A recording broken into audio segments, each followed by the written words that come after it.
হাই friend, আজি আকৌ নতুনকৈ ভিডিঅ' লৈ আহিছোঁ আপোনালোকৰ ওচৰত। আজিৰ ভিডিঅ'টো আছিলে হেয়াৰ কালাৰ আৰু লগতে কাণ ফুটোৱা এটা হৈছে। এই ভিডিঅ' দিছিলোঁ আৰু আপোনালোকে জনাব কেনেকুৱা হৈছে আজিৰ ভিডিঅ'টো। যদি ভাল লাগিছে লাইক কমেণ্ট কৰিব, মোৰ চেনেলটো ছাবস্ক্ৰাইব কৰি দিব আৰু শ্বেয়াৰো কৰি দিব। আজিলৈ ভিডিঅ' এইখিনি আছিলে। আগলৈ ভিডিঅ' দি থাকিম আৰু শেষলৈ আপোনালোকে চাই থাকিব নকটাকৈ। আৰু ক'বচোন কোনে কোনে হেয়াৰ কালাৰ ভাল পায় আপোনালোকে জনাব। আৰু এনেকৈ ভিডিঅ' দি থাকিম আগলৈ।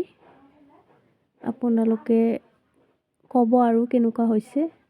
আজিলৈ ভিডিঅ' এইখিনিয়ে আছিলে, আগলৈ দি থাকিম আৰু মোৰ ভিডিঅ'টো শেষ হ'লে বাই বাই।